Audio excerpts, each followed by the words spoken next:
Hello there! It's Friday, which means it's time, once again, for the best movie podcast ever, the only movie podcast to offer objective, hyperbole-free discussion of every movie in the known universe. I am your host, the podcaster with no name, Konrad, and with me, as always, he didn't get out of the cock-a-doodie car! It's Anthony J. Good afternoon, good evening, good night. I'm doing pretty good. That was a good one. I enjoyed that. You broke my death stare.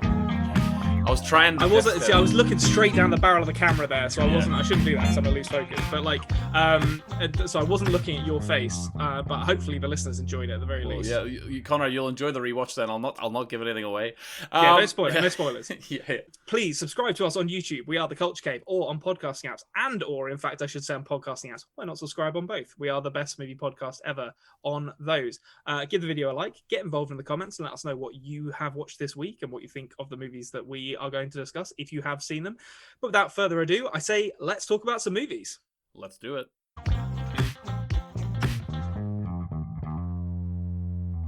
Movies. Welcome. We're here to talk about them. I'm not going to lie to you. I can never lie to you, listeners, or to Anthony.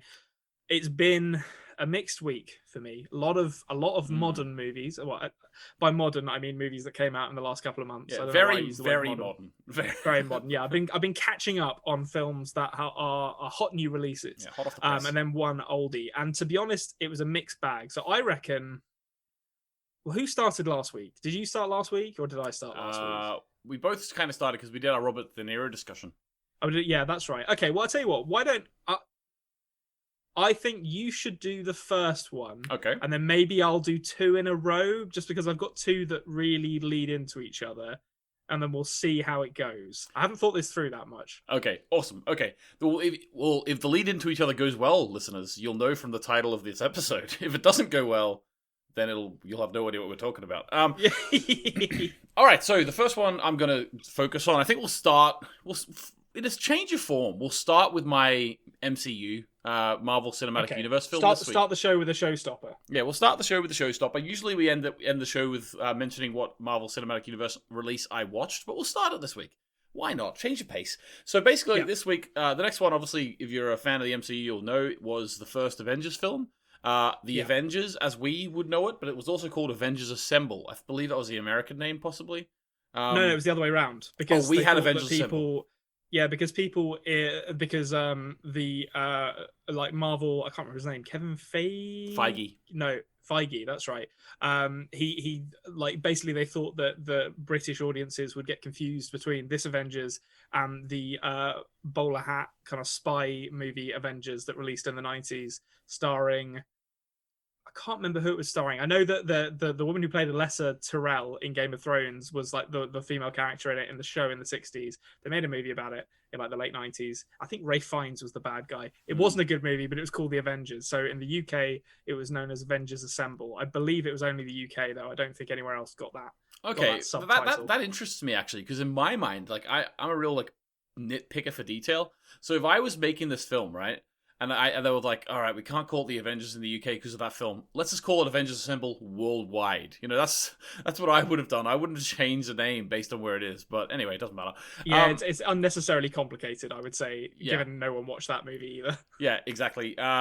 So Avengers Assemble, or The Avengers, was, in my opinion, a really, really good way of bringing all the characters together for the first time. We talked about Justice League a few weeks ago. Yep. Currently sitting around the 210th best film in the world. Has that slipped? Has that slipped slightly? It is slipping. Thankfully, it is slipping. Oh, thank God. Okay. Yeah, but it's still sitting at like an 8.4 out of 10. This is an 8 out of 10.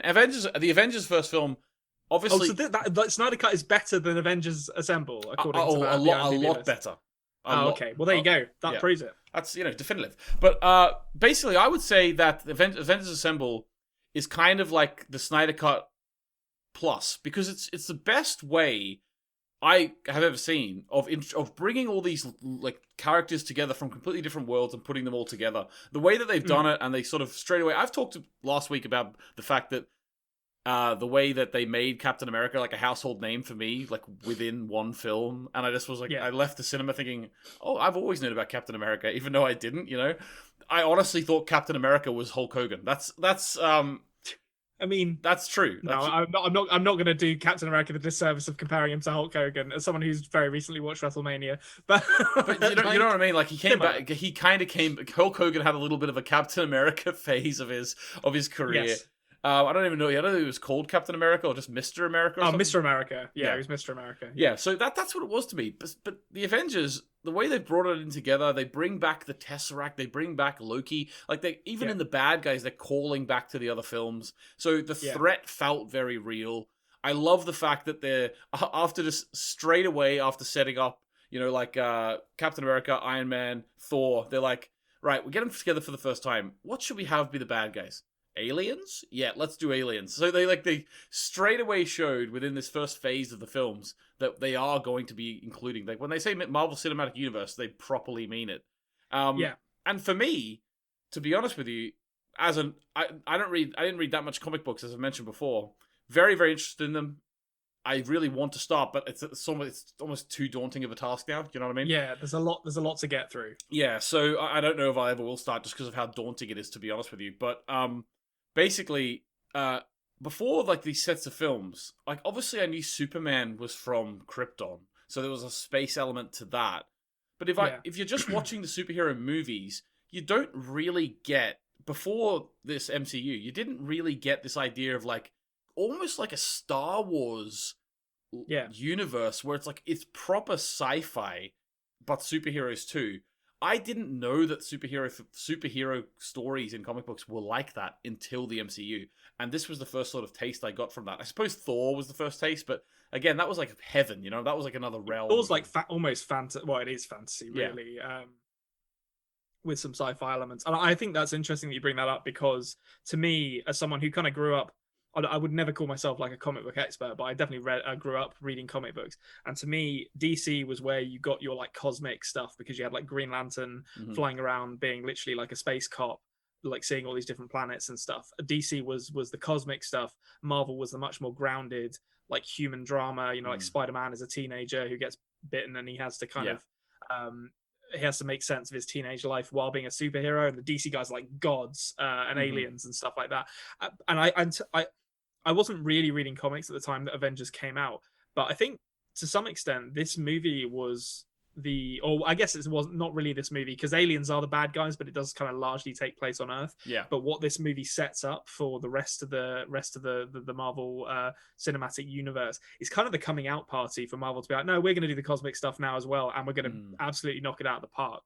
And it's I think the first Avengers movie is exceptional in what it achieves. I think it's easy to go back and look at it now and it to feel quite small and safe in regards to how bombastic and enormous those movies got as the chronology advanced. But I mean, there's so much that could have gone wrong with that movie, and it's spinning so many plates, not just for its own narrative, but things it's setting up for, later films. And it's just, they just keep all of them spinning. And I think that's the thing that I really like about the Marvel movies, even as someone who got a bit bored of them after, I suppose it was probably, I think I've said this before, like Thor 2 into sort of Captain Marvel area. I was a bit like... Thor 2 and Captain Marvel came out like 6 years apart, but...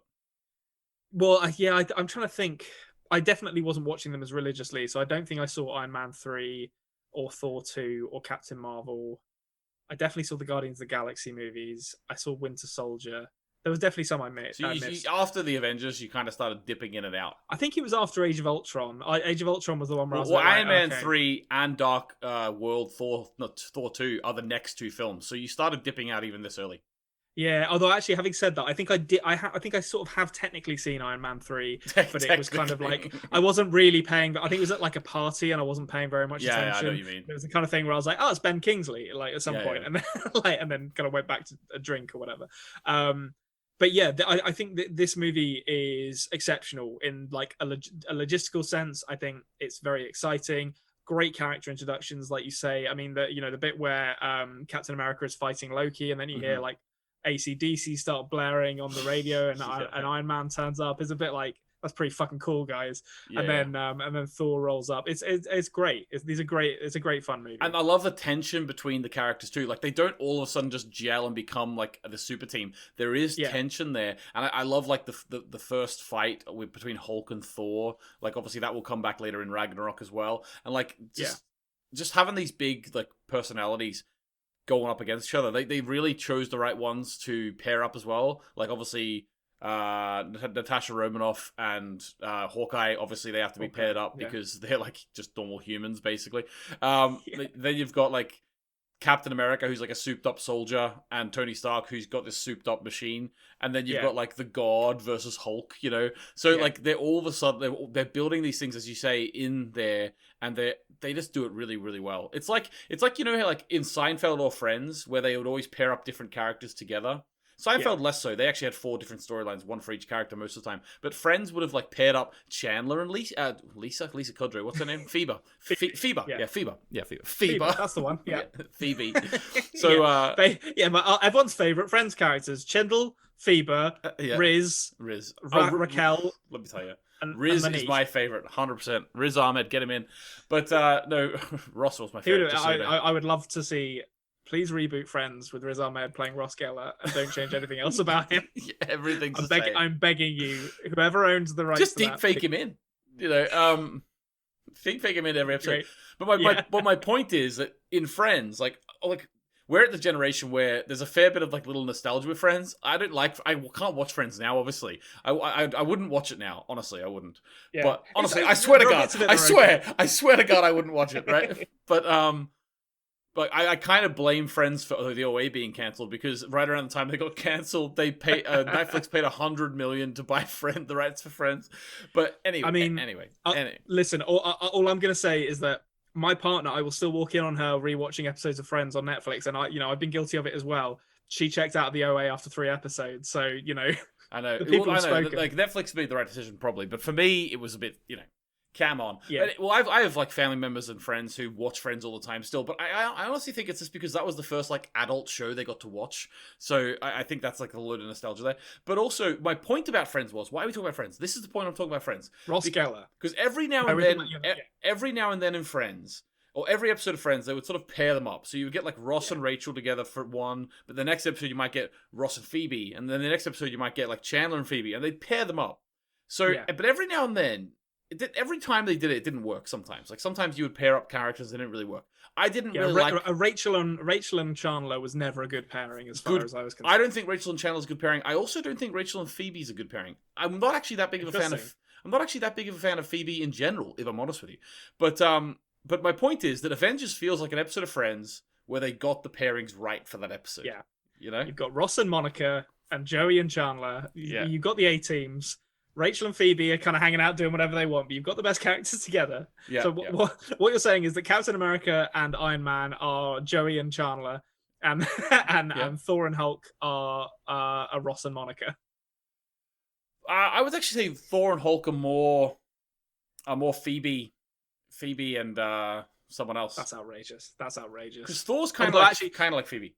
Because Phoebe is my favorite member of Friends, and Thor is my favorite member of the Avengers. So no way, Phoebe's your favorite member of Friends. He was the funniest. Right, culture cave over. Ross is the best. Ross, put it in the comments, people. No, Ross is not the best. Ross is the best because he's the only character you could take out of that show and put in It's Always Sunny, and he would kind of make sense. That's why he's the best. Yeah, that is true. Yeah, that's a fair point. David Schwimmer would fit quite naturally into Friends, into Always Sunny, I think. Yeah, all right. Okay, that's Avengers. We'll not talk about Friends or Avengers anymore. Avengers viewed through the lens of 90s sitcoms. Tune in next week for when we talk about Aquaman through the lens of Seinfeld. Yeah, well, actually, that'd be a good one. Who's Kramer in that situation? I'd love to see the octopus playing the bass. You know. Oh, imagine. Well, okay. Well, like, we can only dream. That's not going to happen. Okay, don't look at the Friends bit took the Avengers discussion 5 minutes longer than it was going to, but well... Yeah, but they loved it. The people loved it. Let us know in the comments how much you enjoyed that, listener. Okay, we're gonna get into... we'll see if I might do 2 in a row here. We'll see how this conversation goes. But so I'm going to start things... I'm going to start this off by saying, have you seen Misery? Yes. 1990? Yeah. I have, yes. So it's one of the better Stephen King adaptations that I think exists. And I have been fairly vocal about the fact on this show, in fact, about the fact that I think a lot of Stephen King adaptations that aren't called The Shining, or horror adaptations, I should say, that aren't called The Shining, are absolutely terrible. So I'm going to start with a movie that I had seen before, but I was very young when I saw it, and I don't think I remembered very much of it. And this is Brian De Palma's Carrie from 1976. I got Arrow Films, who don't sponsor this. I'm not shilling for them, but they do great. Although Arrow Films, if you want us to sell out, I'm here. They do like great kind of remasters of old horror movies, and they did a release of Carrie, which I picked up. And this movie is awesome. I'd kind of forgotten about how good it is. I think it's I mean, for those of you who don't know, it's basically the story of this like kind of young-ish teenage girl. She's going to prom, which I guess, does that make you 18 when you're going to prom in America? Yeah, unless your birthday's like really far at the end of the year, like. Yeah, but like 17 or 18. So she's this quite young girl who's like, experiencing the blossoming of her womanhood, let's say. Like, she's starting to think for herself. It's all a big metaphor for her kind of growing up as an individual. And she's like basically been kept in this incredibly like cloistered existence by her insane religious mother, played by the amazingly hammy Piper Laurie. And she kind of like chews the scenery as this woman who's basically literally locks her in a cupboard like she's Harry Potter at points in this movie and makes her pray, which is just fantastic. The character of Carrie, played by Sissy Spacek, who was also amazing in this movie, develops like psychic powers, or the powers of telekinesis that sort of express themselves when she gets extremely stressed. And it starts out innocently enough, and then develops into not so innocent stuff as she starts to sort of inadvertently get revenge on people who are mean to her. And the whole thing revolves around her being invited to the prom. Things go bad at the prom, and pretty much everyone, I think, has seen, it's one of the most sort of enduring images in horror cinema, the image of Carrie like drenched in pig's blood standing atop a stage at the prom while everything burns around her. Suffice to say, wasn't a great prom. I don't think many of the people who attended it are going to go back. But so I think that there's a few things that really stood out to me about this movie. First off, as I've said, Sissy Spacek, the lead, is fantastic. She's like this really kind of like waifish, meek character. But then when she gets like almost when the power flows through her, she's able to like conjure these shapes with her body, almost like a kind of interpretive dancer or something, that feel really unnatural and terrifying. They're really angular. And she looks like almost like she's being controlled, like a marionette. And I haven't read the book, so I don't know if what the explanation for her powers actually is, but that's kind of what it feels like to me. And yeah, Piper Laurie is great in this as well. She's just such a she overacts so much, which and in fact so does Spacek, which in some movies I wouldn't like that much, but I think because this is a Brian De Palma movie, it's very like tonally extreme. So it's everything is either really kind of like la da da da da da da, like soft focus, very male gazy. Actually, I have to say, shots of like her showering and discovering her womanhood as she has her first period, which I understand the metaphor, but it's kind of hard to watch at this point because it's like, all right, you didn't need to. How old is she when this happens? She goes to prom at the end of it, so I guess 17 or 18. Like she's very. Okay. She like is so yeah. Shows Stephen King doesn't really understand female anatomy. That's for one. Well, I mean Stephen King and his relationship with like sexualizing teenagers is a sordid one, as a lot of dialogue came out about that when they announced they were going to remake it. He wrote some weird stuff during his cocaine phase. I remember. I haven't read it, but I remember I read about the weird stuff that's in that. Yeah, it is a hard book to read, which makes that actually even weirder, to be honest with you. I don't know why it's weird. Well, it is weird. I think you'll understand what I mean. Like if he doesn't think that female menstruation starts till 17 years old, then it's even more weird what he does in it, because those kids are like 14. Oh yeah, they're very very much minors in it, which makes it hard. I like some Stephen King books. I haven't read them since I was a kid. They were I think for a lot of people they're like, did you ever read like those point horror books when you were like 10 or 11? No, I was a Goosebumps man myself. Well, so that was my progression. You go Goosebumps, then you go Point Horror, which is a little bit more adult, and then you go Stephen King, and then you move on to other stuff after that. So I read most of the Stephen King books I've read. I was probably between the age of like 15 and 18 when I read them, and I liked them at the time. But looking back, there's some rough stuff in there. And you know, as I say, De Palma kind of captures it here. I get it. You know, you're kind of trying, if I'm being charitable, you're trying to explore, like, you know, the beautiful innocence of a young woman flowering into womanhood, and I kind of get it, but she's literally like fondling her breasts and is completely naked, and it's a bit like, I don't know if this is what girls do when they have periods in the shower. To be honest with you, Brian. What are we doing, Brian? Like, yeah. But I mean, it does work tonally, because as I say, the movie is very much kind of about shifting from this soft hued, you know, really relaxing shots of Carrie in the shower to suddenly she has a period, and then it shifts to like a POV shot of like this huge crowd of girls laughing at her and like throwing tampons at her, and it's very like jarring. And you have the same kind of stuff, like those switches or those hard swings happening throughout the movie, and they're really supported. Those kind of like tonal shifts in the movie really support the overacting, or the, I don't want to call it overacting because that sounds negative, but it's like very, very, there's a lot of acting in this movie. Yeah. Chewing the scenery. Yes, but it's great. I think it's a really good movie. I think it holds up from most of the kind of effects. Not that there are that many effects, I think really hold up. Great to see Nancy Allen, who would turn up in RoboCop, and John Travolta as the dickhead couple. A horrible relationship they have. Like, I mean, they're obviously supposed to be bad guys, but going back and watching that, he's like constantly like kind of giving her little, I guess he would describe them as like little playful slaps across the face when she says something that annoys him. But it's like, oh boy, this was bad in 1976, and it's even worse now. Like, I do not like these characters. But you know, they don't make it that long, so it's fine. Don't worry about that.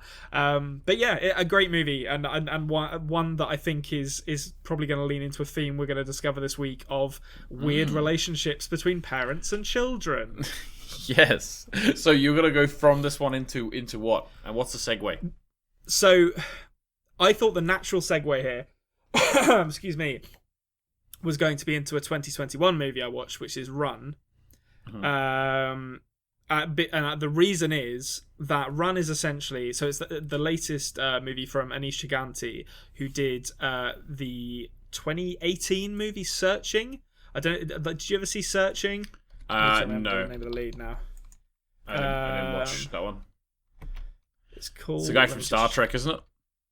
John Cho. That's it. Yeah. So basically, Searching was about a dad and his daughter. He's very protective of his daughter because the mother dies of, I think she has cancer, and it's the entire movie is kind of told through Skype calls and Facebook Messenger. It's basically the whole thing is viewed through a screen, which is really cool.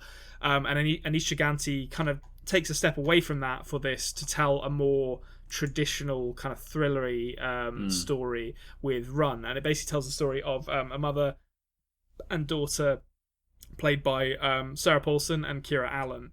The daughter is heavily medicated. She's impaired. She's in a wheelchair. She gets like rashes on her skin. She's diabetic. She basically has to take loads of medication. Is completely dependent upon her mother. And Chaganty, who also wrote this, plays up this dependence and starts to really brilliantly build tension in the first half of this movie as the daughter begins to suspect that maybe she's not as impaired as she thought she was, and when her mother tries to give her a pill that she's never seen before, and this sparks some suspicion. She goes looking for the source of this pill, eventually finds out that it's like a tranquilizer for dogs, and this sparks off this kind of cat and mouse thriller where the daughter is trying to find out exactly what her mum is doing to her while keeping it a secret. And that kind of plays out for the first half of the movie, and the first half is genuinely brilliant. It's really tense. Chaganty's move away from the kind of screen focus of Searching to more traditional shooting methods means he's able to capture some really kind of atmospheric, quite spooky imagery, and Sarah Paulson is fantastic as the lead here. Okay.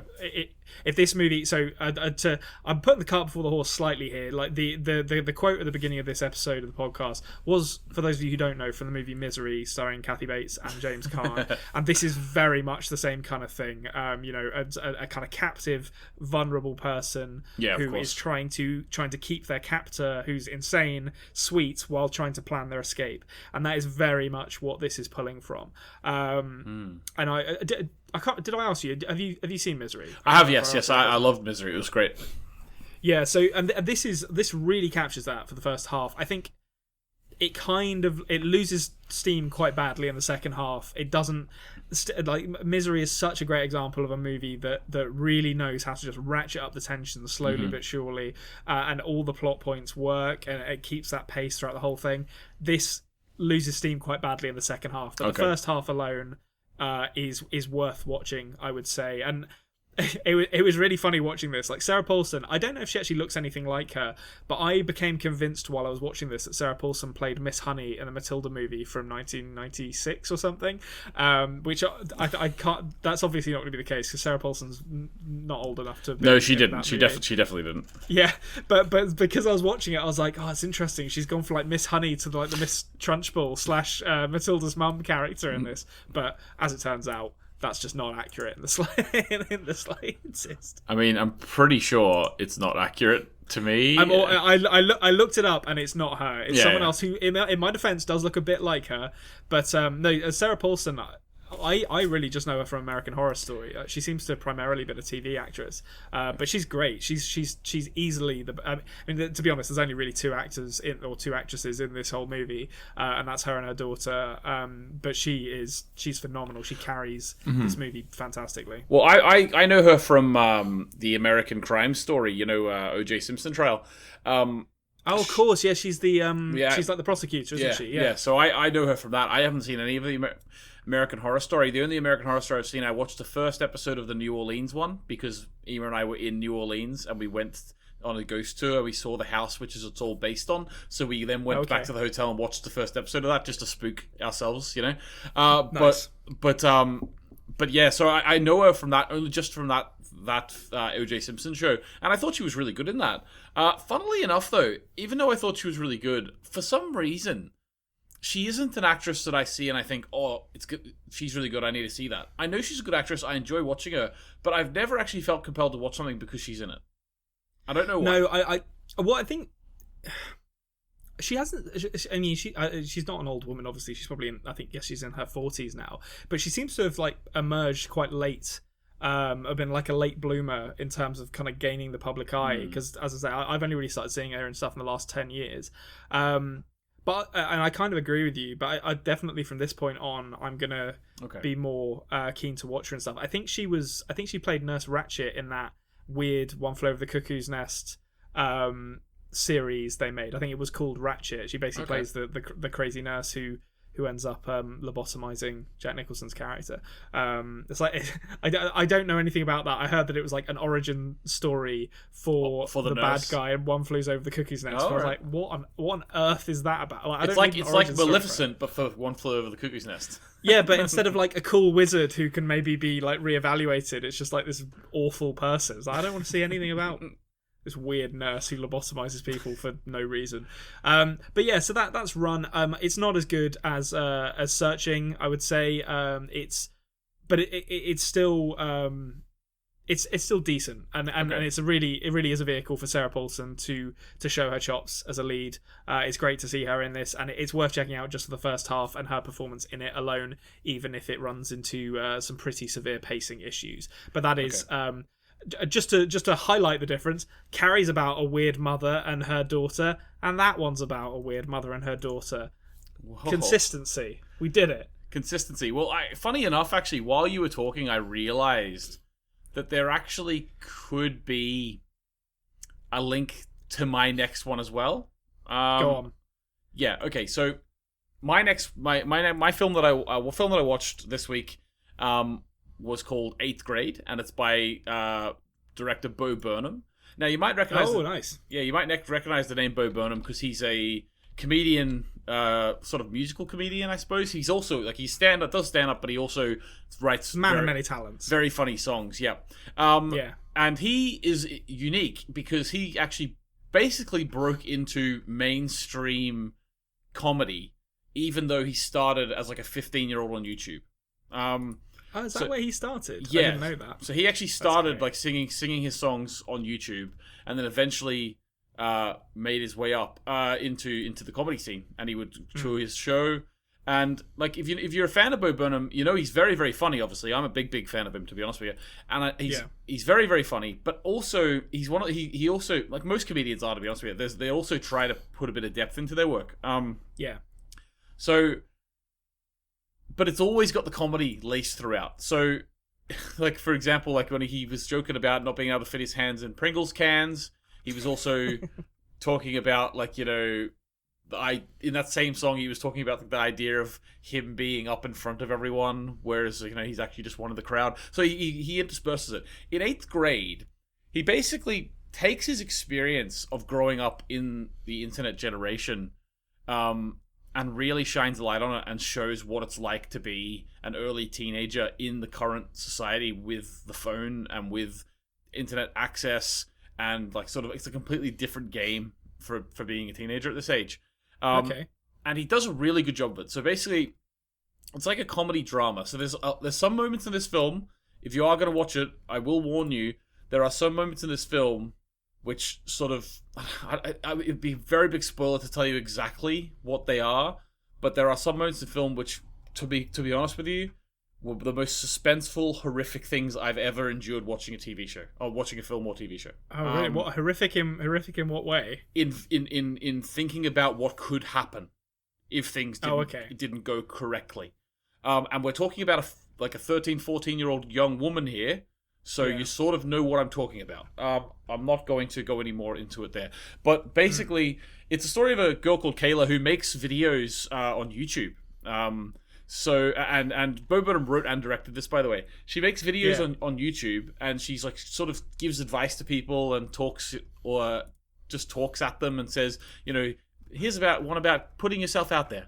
And like the whole way through the film, it's really expertly like laced throughout the film, where it'll have her giving.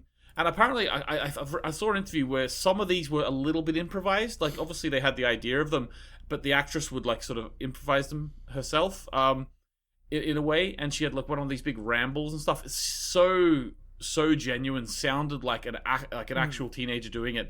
And it would. So she would be talking about, like, you know, this is about putting yourself out there. And she is a child who has a lot of social anxiety, and she'd be very, very quiet. And she just really wants friends. So she got invited to a pool party, so she's going to the pool party. And over the sequence of her going to the pool party and getting set up in the pool party and getting changed into her gear, it's got the audio of her video about putting herself out there, you know? And this is sort of... So it's like used as like almost exposition to explain how she's feeling... It's how she's feeling, but it's also like her trying to amp herself up to actually do it. You know what I mean? Yeah. Well, and so basically the story takes place over the last week of their 8th grade, which is in America is the end of middle school. So after this, she'll be going on to high school, and it's about her. She's went the whole way through middle school. She doesn't have any friends.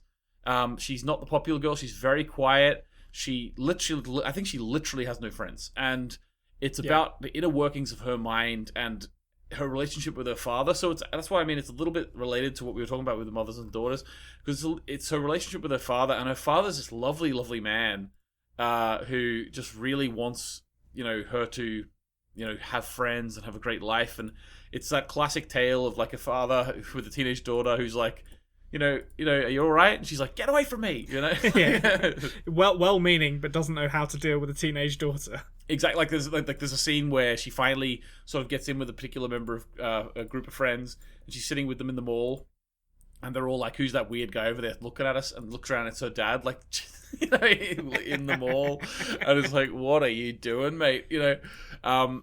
But the great thing is that then whenever she's like, she comes over to him and she's really sad, he's like, I'm sorry, I'm an idiot, I don't know why I did that. dads are weird sometimes. I'm sorry, right? Like, it's just is that character played by Josh Hamilton by any chance? Yeah. I know him from the movie Alive, where I believe he eats a person after a plane crash. So that is great. I mean, that tells you all you need to know about Josh Hamilton. I mean, he's got the range as a father figure. He has got the range. He's got the range. But yeah, I was really surprised at this because it's not going for laugh out loud jokes. Like Bo Burnham's stand up, like his actual comedy, it's not subtle. Like he's not a subtle comedian. He is very funny and I love him, but the jokes he makes are very like over the top and he always seems like his kind of the subject matter. I mean, I'm not an expert on him, but to me, Bo Burnham stuff always seems like his jokes are well observed. Like it's picking out stuff that you wouldn't necessarily notice yourself, but it is mainly kind of observational comedy delivered in kind of over the top fun ways rather than particularly insightful. I would actually disagree with that, but he does have a couple of songs that are like that, so I understand why you might think that. If you that might just be the stuff I've seen of his, to be fair. If you watch his actually full comedy specials, like he has a lot of stuff in there where he does go really deep, but it also is really deep while being that in your face, like sort of very over the top comedian. Like he does, like he's putting a character on, but at the same time he does have just songs which are completely hilarious and stupid and whatever, but this is like really like slow paced. It's really well considered shots. It's like really, sometimes they just like let her be there in the school and they let the noises of the school like sort of engulf the scene, and it's just really lovely, and it makes me really want him to make more films, because if this is his first go at it, I can only imagine how good he's going to get, because he really perfectly captures what it must be like to be a 13 or 14-year-old these days, just like absorbed in the phone. That is the social life on the phone. You need to have people watching your videos. You need to have people liking your stuff.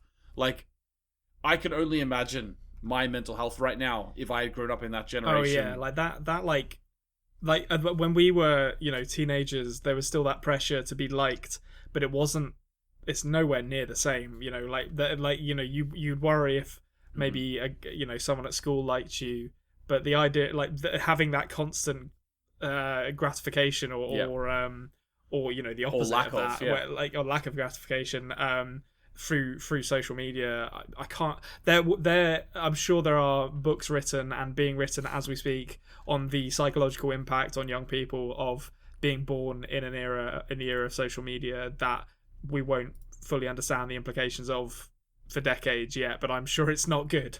And the thing about it is my experience of it as well is that you like normal bullying, like in school, just like in-person bullying, it's hard to spot sometimes.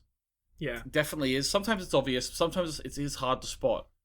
See online bullying on the phone, you have no idea what's going on. And from personal experience, you have no idea who's doing it either. You really would be surprised. It could be anyone. Once the veil of being embarrassed in front of people in school, and once the veil of having to be the big lad in front of everyone goes away, and it's just, you can send anyone a message on that phone, you'd be surprised how many bullies come out of the woodwork, And is that kind of what this gets into then? Is like the bullying... like over like luckily like, it doesn't fully go. No, it's not really a bullying thing. That is an aspect to it. Obviously, it's always sort of a specter in the background. It's more just how disconnected she is from her peers, because she's not in these circles, and because they don't have the ability to really go up and speak to people in the school, because they're all just on their phone. They don't want to talk in real life. Which is an exaggeration to a certain extent as well, but it is still real though. If someone is outside the group, they find it hard to get in, and it's more of it's a real character study of her and how she deals with being the outsider, And she's about to go to high school, and she's like worried about it's going to be the same there.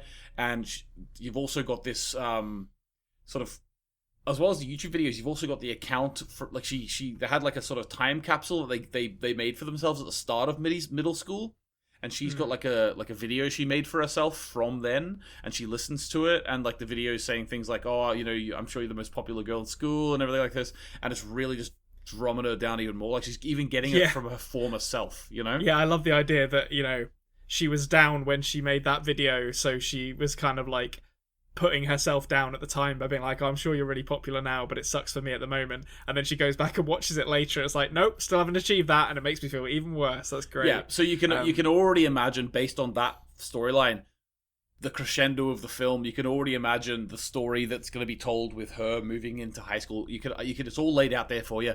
And yeah, like there's some great performances by certain characters. Like there's one character I'll mention in particular is called Gabe. And he's she gets invited to a pool party. The girl doesn't want her to go, who's having the birthday party, but the mum invites her because her father donated money to a charity for them.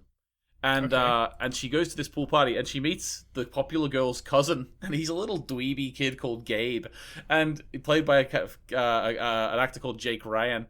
And yeah, he was in Moonrise Kingdom. I've just looked him up, and he was in Isle of Dogs as well. That's hilarious. Absolutely fantastic, this actor. He's one of those kids who's like really in their own world, you know. Yeah. And he's just like, first time he meets her, he's like, you know, I'm doing handstands in the pool, you know. He's that sort of guy. Later on, he's like, you know, they hang out one time, and he's like cooking chicken. He's got chicken nuggets and sauce going on. He's like, I got 2 of every sauce because, you know, I didn't know which one you liked, but you know, I like them all, so it doesn't really bother me, you know. And it's like that sort of thing, and it's just like a constant barrage of like that humor from him. But he's a real like bright spot within this film, because, as I say, there's certain moments where she makes decisions where you just know, as an adult watching it, you're knowing the decisions she's making. You're just like, what are you doing? You have no idea what you're doing, and you're just like biting your nails, thinking hopefully this doesn't go where we think it's gonna go. That sounds really good. Like I'm fascinated to watch. You'd this. love it, yeah. I also actually, funnily enough, noticed like you mentioned a few conversation points ago that like the way it's shot is really nice. Yeah. And I actually looked it up, and it's a guy called Andrew. I never know how to pronounce it. It's either Andrew Vade or Andrew Vade, but he did a movie that I talked about a couple of episodes ago now, called The Map of Tiny Perfect Things. Oh yeah, which is like kind of the Groundhog Day time loop movie, and I noticed in that actually that it's this like really lovely kind of brightly sun-dappled shot movie that really kind of captures this sense of nostalgia. It kind of feels almost like time has been flattened, and it could be set in the 80s, it could be set in 2021. It's hard to say, and it looks, I mean, correct me if I'm wrong, but looking at some of these stills from 8th grade, it looks as if Andrew Vade might have brought some of that style to this movie as well. Like, it looks very bright and kind of pastel-y and warm in the way it's shot, which is very appealing. It's really lovely. And the last thing I'll mention about it is Bo Burnham seems to be very connected to what it's like to be a young person. Probably it's because he has the whole YouTube background, and he sort of stayed connected with that aspect as well. But it's so much connected to it that it's the most realistic portrayal of like school that I've seen in a film for a long time. Like the way, like at assembly, do you remember the meme LeBron James? Remember that? No. You don't. Okay, I do not remember that meme. Right. Okay, so there's a LeBron James meme, right? And like, okay, just like dappled, just outing me is completely out. I already know I'm out of touch. All right, I don't need this. Listen, I spend all my day with teenagers, so like, you know, I hear it all the time. But like, dappled throughout, like literally my life 2 years ago when this film was made, I just heard that all the time, and dappled throughout. Every now and then they're in a like a school assembly or whatever, and the principal or whatever's talking to them, and he's saying like, you know, do you know what you've done or whatever, and then you'll just hear something like a kid randomly in the thing like really quietly go LeBron James, and I'm just like, this, it's perfect, you know. That sounds, I could totally buy Bo Burnham as having that grasp on, you know, balancing believable youth culture with actual good comedy writing. So I'm definitely going to check that out. What did you watch that on? Because I've not heard of it. It's on Netflix. I will definitely check that out, because that looks right up my alley. I'm a big fan of a kind of sun-dappled, nostalgic coming-of-age story, but it sounds like this might be one of those, but with a bit more edge to it. And I will say as well, Elsie Fisher, who plays Kayla, the main lead, like, I don't know how to say this with just getting my point across without being judgmental in any way. She is the type of, like, she like looks and acts and sounds exactly like she's so believable in the role of being the outsider. They didn't just go and cast, Chloe Grace Moretz or something. Like they cast someone who is a believable outsider. You know what I mean? They did really well in the casting, and she does a great job. Yeah, no, absolutely. Like I think I've not really. I'm trying to think if I've seen her in anything. I'm looking through her IMDb now, and it's all kind of looks like it's all animation, or mainly animation. So yeah, I've not heard of her before, but I could certainly believe that she's able to capture that kind of awkward teenager part in a way that maybe someone like Chloe Grace Moretz, although she's like in her 20s now. So yeah, but I mean like that type, you know what I mean? Yeah. Yeah, it's depressing looking at Elsie Fisher and being like, oh, she was born in 2003. That's the year I moved to Ireland. Yeah, just like, what? You can't be a professional actress and be born in 2003. That's against the law. You're too young. And it's like, nope, she's almost 20, so I'm just old now. Okay, so I think that leads quite nicely into my next film, and then we'll. How many have you got left? You got three. You do two, and then we'll end on a short discussion about my last one. Okay, fine. So one of these, I won't spend too long on either of these, to be honest, because one is good, but fairly generic, and the other one is a dumpster fire. So we'll start with the good one.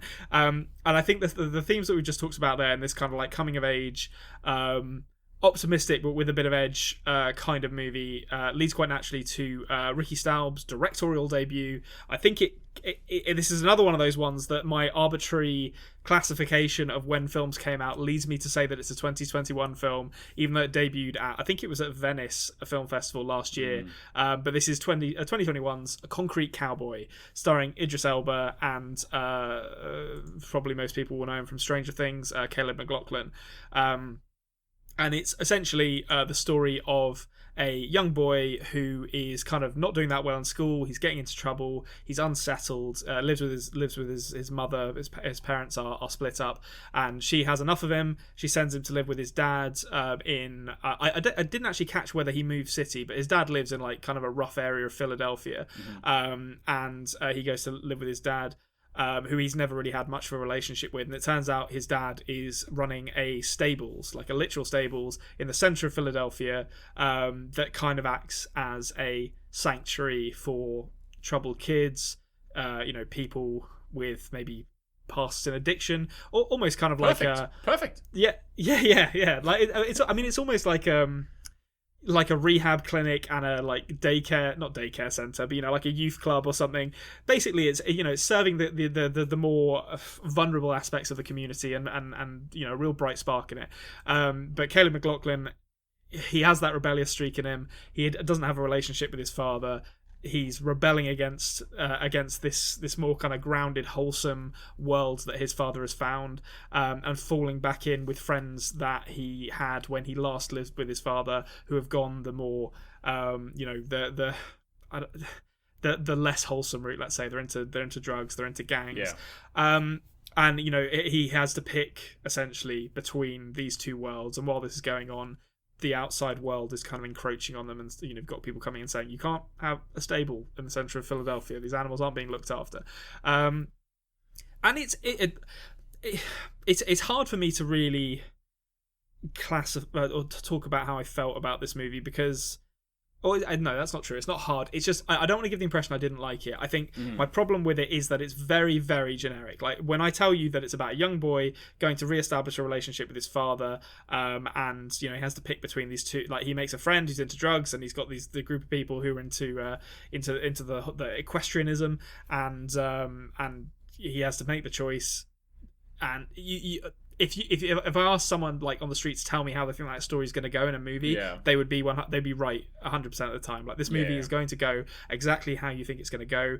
The drug dealer gang friend who's saying, "Oh, this is the way to get out of this," he ends up exactly how you think he's going to end up, and the stable that's being threatened by the man from the outside ends up exactly how you think it's going to end up. There's not that much inventiveness there, but I think the things that really stood out to me as interesting about this movie are, first off, that it's actually based on a true story and real people, which I didn't realize until the end credits when it shows you the character or the real life people that the characters. Oh, I love real pictures and credits. That's one of my favorite. It's actually video footage of them. It's like they're talking, and I was like, holy shit! This is this story about these guys in like a really like run down urban neighborhood in Philadelphia just started riding horses, and it's like and like apparently that's true. And, that has to be it. It has to be true. Who would come up with that for a film? Well, yeah, and I like Ricky Staub. This wasn't adapted from anything. He just wrote the screenplay for this, and while it is a generic screenplay, he clearly has an eye for turning, this kind of unique. Some might say, what's the word I'm looking for? Not odd. There was a word I had on the tip of my tongue. I can't remember what it is, but this stranger eccentric. That was the word I was looking for. Okay. Yeah, stranger. There are stranger things than riding horses in Philadelphia. I should have led with that as like a tagline, but it's an eccentric group of people, and he clearly has an eye for pulling the narrative out of this really interesting kernel, even if the story that he creates is kind of generic. And apart from that, it's really interesting to me that like Ricky Staub was essentially he was an assistant to a producer on Snow White and the Huntsman back in, I think it was like 2017, and has wrote and directed a short before this, but he'd literally never done any technical work before this. So the fact that he managed to produce something which is good, albeit not great, is a real feather in his cap as far as I'm concerned. It sounds like we've just been talking about 8th Grade, and that being Bo Burnham, I believe's directorial debut as well, and sounds like he might have kind of knocked it out of the park with that one, which is great when directors do that. Ricky Staub didn't do that with this, but it is still good. I think at the very least, you don't tend to see this from debut directors, because they don't tend to have the confidence to kind of force veteran actors out of their comfort zone. But so I think he's kind of gone the other way with this and been like, you know what, Idris Elba's a hell of an actor. I'm gonna give him the freedom to be great in this movie, and he is. His character of Harp is this brilliant, like, kind of taciturn, gruff old man who's got he's literally like a cowboy. And Idris Elba finds a way to kind of embody the spirit of that character without making it seem ridiculous, because someone rolling up with like a Stetson in the middle of Philadelphia sounds kind of stupid, but he does it perfectly. And I really want to make a special mention of Caleb McLaughlin. In a week where I watched Godzilla vs. Kong, which has another Stranger Things alumni in it in the form of Millie Bobby Brown, who I really didn't like in that movie. I think she's miscast. She is not nearly as funny or charming as the producers think she is, and the end result is me kind of rolling my eyes every time she's on the screen. You've got Caleb McLaughlin, who is fantastic in this movie. He gets the vulnerability of this young man who is torn between these two worlds perfectly. I empathize with him throughout it. A really, really strong performance from him. Interesting. Yeah, I'd really like to see that film now. That sounds great. And you did say just before we started recording that it possibly has the Wee Border Zoo factor. It's animals in a quirky. I'm not going to say it is a comedy, sort of. There are bits of it that are funny. It's probably more of a drama than with the comedic elements than a straight up comedy, which is, I don't know, what would you say? I suppose Wee Border Zoo is like kind of a family comedy. Family comedy, yeah. Yeah. So it's a family subcategory comedy. I wouldn't say comedy's in the top, Sure, yeah. So I wouldn't say I wouldn't say it fully captures the Wee Border Zoo spirit, but there's touches of it. There's touches of it in there. There's a wild horse, and I think no one's going to tame this wild horse, guys. Of course there is. Wouldn't you know it?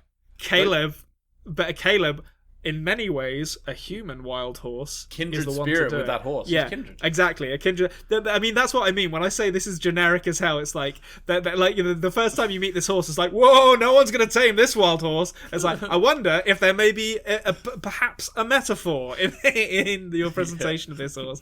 And then, yeah, wouldn't you know it? Like 3 scenes later, there you go. So it's not doing anything surprising. But it is still good fun, I will say. That's why Wee Border Zoo is so good, because it takes that trope of sort of the wild horse and it throws it back in our face. Because the thing is, in that film, it's not a wild horse. It's an old dying tiger that brings out the humanity of the young boy trending goth. That's what I love about it. And it's great. I'm trying to remember what I said the first time we watched that. Well, it's not Paul Dano who plays the young trending goth, is it? No, it's someone else. It's a little. I always think it's Paul Dano, even though he's clearly way too old. He's more of a Troy Bolton type.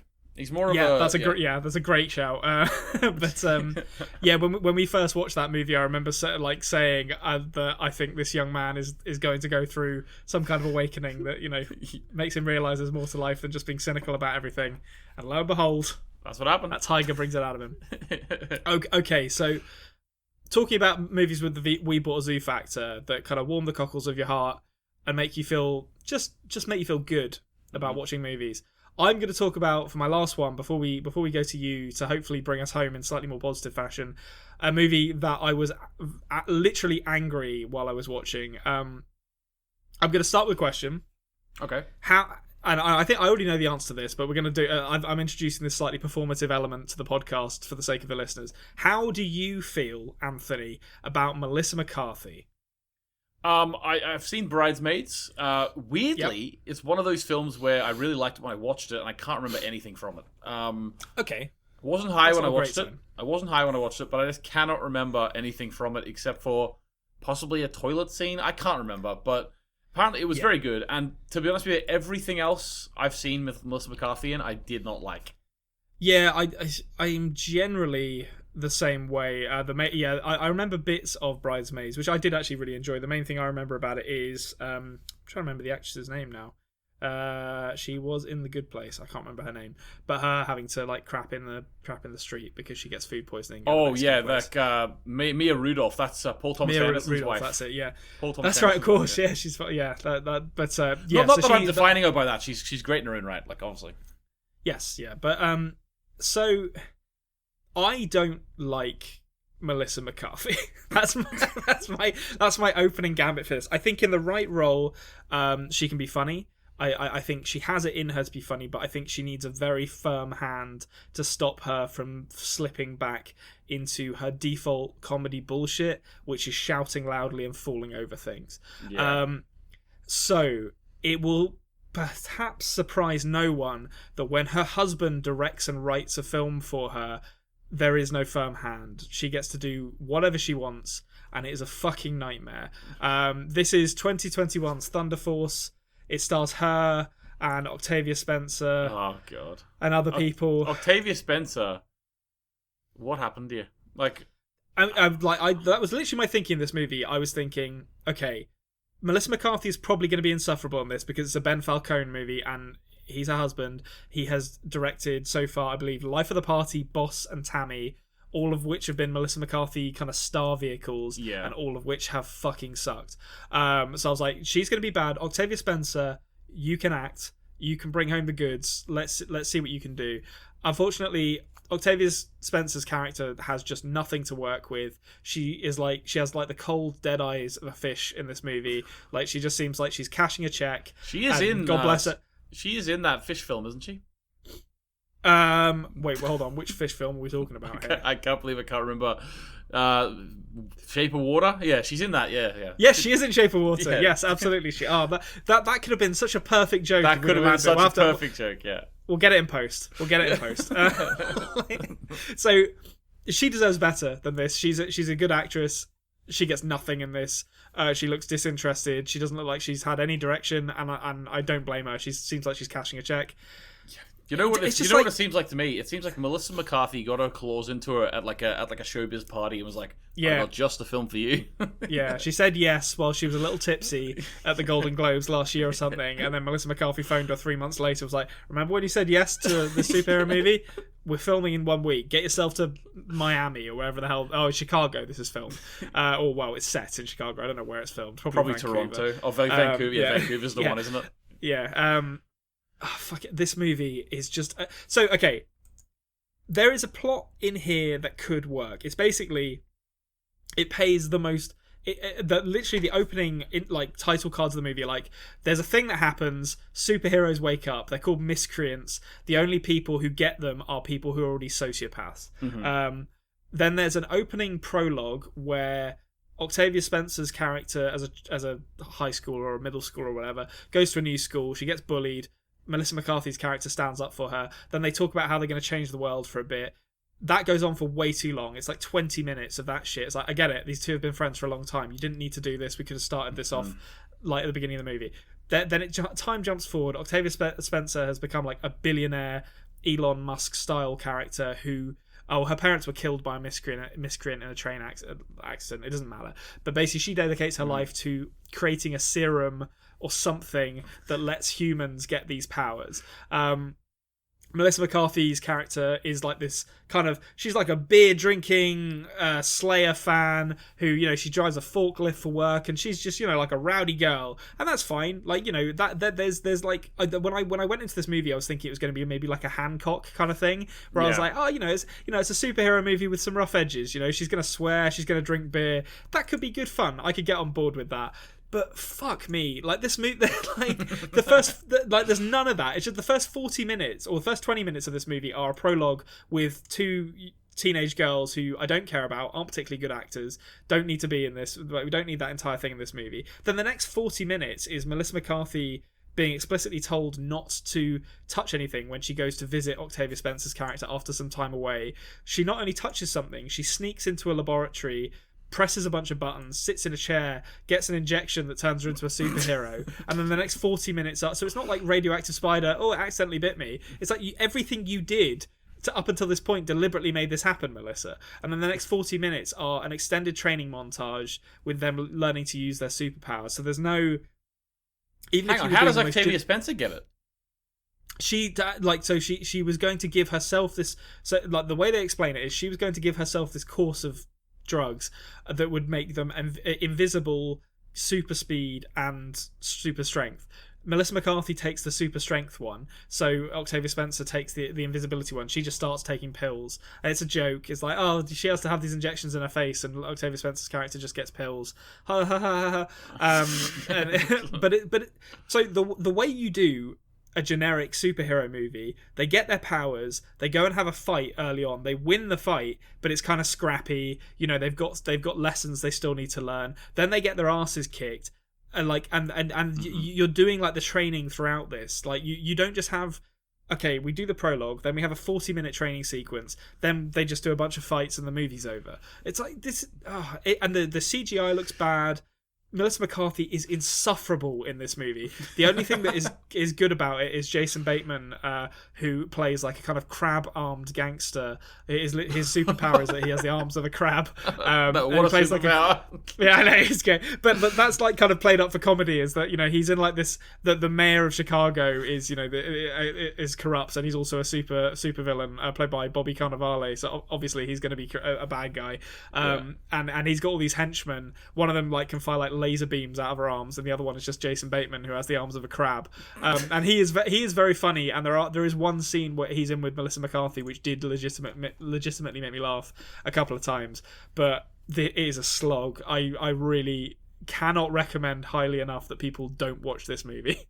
So I think I'm going to watch it now. It sounds it's so bad. But is it so bad that it's good, or is it just... No, it's just like, it's just incompetent, and not in like a funny way. It's just like Melissa McCarthy shouting and then like making jokes about Fortnite. God! Really? Like, so this could be a nice little pairing with 8th grade, where one understands the youth. Absolutely, so well. Yeah. Like Ben Falcone is like the anti-Bo Burnham. Like you've got this guy who is in his 30s, but he clearly still stayed in touch with youth culture to some extent, or at the very least. I haven't seen it yet, so I don't know, but I suspect with Bo Burnham at the very least that he understands his limits enough not to try too hard to be like, hello fellow teenagers, whereas like Ben Falcone here, this fucking 50-year-old guy or however old he is like, what about that Fortnite? Can we go flossing later, kids? It's like, get fucked. Like, what is this movie? Like, what you don't need to, like, I mean, she's talking to a character who's a teenager, to be fair, but there's no humor in her talking about Fortnite. It doesn't need to be there. It just well, it's like that film I watched. Remember the one about the Yes Day, that one a few weeks ago, and that was like they had the same stuff. Like they had references to Fortnite, they had references to On Fleek. They had all these references where it's just like, you know that someone who's in touch with the youth did not make this. It's just that line was written by someone in their 50s who like heard it from one of their children that they only see on the weekend because their first wife took them in a divorce. Because the thing is, this film is a 12s, right? Now I used to teach primary school, and I can understand. I think 8-year-olds would just laugh at the mention of Fortnite. Like 8-year-olds might. But if your film is a 12s film and you're aiming at like 12, 13, 14-year-olds, no, they're rolling their eyes at this. Like, yeah, it's just like you and it's not even in service of a joke. It's just they're playing Fortnite, I guess. All right, well, Melissa McCarthy's in touch with the youth in a way that Octavia Spencer's character isn't. I guess it's awful. Honestly, it's so bad. This is one of the worst movies I've seen in a long time. I was angry watching it. Okay, awesome. Well, there's not really any segue I could do to go to my next one, to be honest with you, because my next one just a hard cut out. Hard cut. This is actually going to be. We're not going to spend too long. I just wanted to mention it because there might be some interest from our international listeners, and I like to get we can have a little bit of a chat. But basically, last year at the start of lockdown, March, I think it was March 2020, Tiger King came out on Netflix, which is a series, so it's not a movie, so I'm not going to talk about it here. But Tiger King was a series about this crazy world of big cat ownership, basically, and it focused mainly on one fella called Joe Exotic, who is now in prison for hiring someone to kill an animal rights activist woman called Carol Baskin. Carol Baskin. Now. So basically the film that I watched this week. It's a made-for-TV documentary, made for the BBC called Louis Theroux Shooting Joe Exotic, and it's actually Louis Theroux's had so because it's Louis Theroux, our international listeners, I'm sure if you can't get it on BBC through a VPN or whatever, I'm sure it'll eventually be on Netflix because Louis Theroux stuff always seems to end up on Netflix. But basically, Louis Theroux's gone through a patch in his career where a few things have happened where big people that he's interviewed from the past have either died and then things have come out about them, i.e. Mr. Savile, or like for example, like Joe Exotic, a documentary's made about him again, and then it gets blown up huge. So then he makes a documentary reflecting upon his time making the documentary with them, because he does get quite intimate with his subjects of his documentaries. So basically, this film is him going to America, going back to the park, which is now owned by Carol Baskin and her husband Howard Baskin, because they were given it because they won lawsuits against Joe Exotic, so literally they own his park now. And it gives more of an understanding to Carol on Carol's behalf. Everyone left. I don't know if you knew this, Konrad, because you didn't see the original documentary, but everyone left that documentary with the question, did she kill her husband? Right? So there's a huge thing in that documentary alluding to her husband went missing. Did she kill him? And somehow, I've talked to you about it before, and a part of the reason why you didn't watch it is because, you have a real thing, and so do I, obviously, but I can go along with it. Documentaries frame it the way they want to frame it, Yeah, I'm always very skeptical about any documentary going in. It's like, what's your narrative here? Like, what narrative are you trying to push? Yeah, and 100%, they framed that documentary to make the audience think that Carol killed her husband, because they wanted a murderer in the documentary. Of course they did. They wanted it to be huge, over the top. Yeah, it needs to be spicy. It needs to be spicy. You gotta get some more spice. So everyone thought that, to the point where she was getting her phone for 3 or 4 months after Tiger King came out, all throughout the day, every time she clicked hang up, it would ring again. People were ringing her phone to troll her, and they would ask, I thought to myself, turn the phone off, Carol. Change the number. But get a new number. Yeah, that's that's the trick. But Louis actually gets interviews with her, multiple interviews with her and her husband, and it's really intimate. It's really eye-opening, and it's a really good follow-up. Way better, I must say, than the follow-up that Netflix did, because Netflix did this stupid follow-up where they'd made the thing, it was this huge phenomenon, and then an actor who I can't remember who it was, but it was like Jimmy Fallon or someone. It was, you know who it was? It was the guy who used to do the Celebrity Soup or whatever you call it. Joel McHale. It was him. My God. Okay, great. Yeah, just so I think about when I think about hard-hitting true crime documentaries. Yeah, and like literally they were just like, hey, let's get another bit of content out, and they released like episode 8 or whatever it was. The final episode of Tiger King is getting released, and it was just literally just Joel McHale talking to the subject from it about, isn't it crazy that everyone loves this documentary? And they're like, yeah, it's crazy. It's absolutely mental. It's like, this is not extra content. This is ridiculous, right? Yeah, this is money grubbing is what this is. So this is actually the follow-up documentary that you want to watch. If you liked Tiger King, if you liked how over the top it was, but you understand that documentaries have particular slants on things, watch this. It's a great follow-up. Louis Theroux, as usual, is his usual, like, bumbling, reflective self. Yeah, like affable, but actually manages to, through being seemingly kind of incompetent and affable, manages to ask some very hard-hitting questions as a result. Yeah, exactly. Yeah, I do love.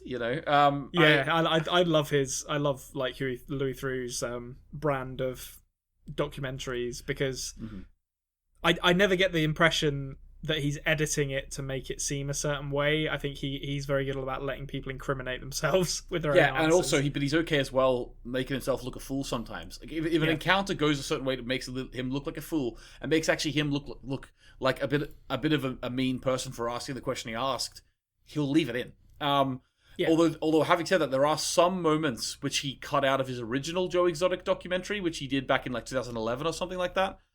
He leaves some stuff in there. Puts some stuff in that has never been seen before. So check it out. Check it out if you want to. That's very cool. And the big question is, did she do it?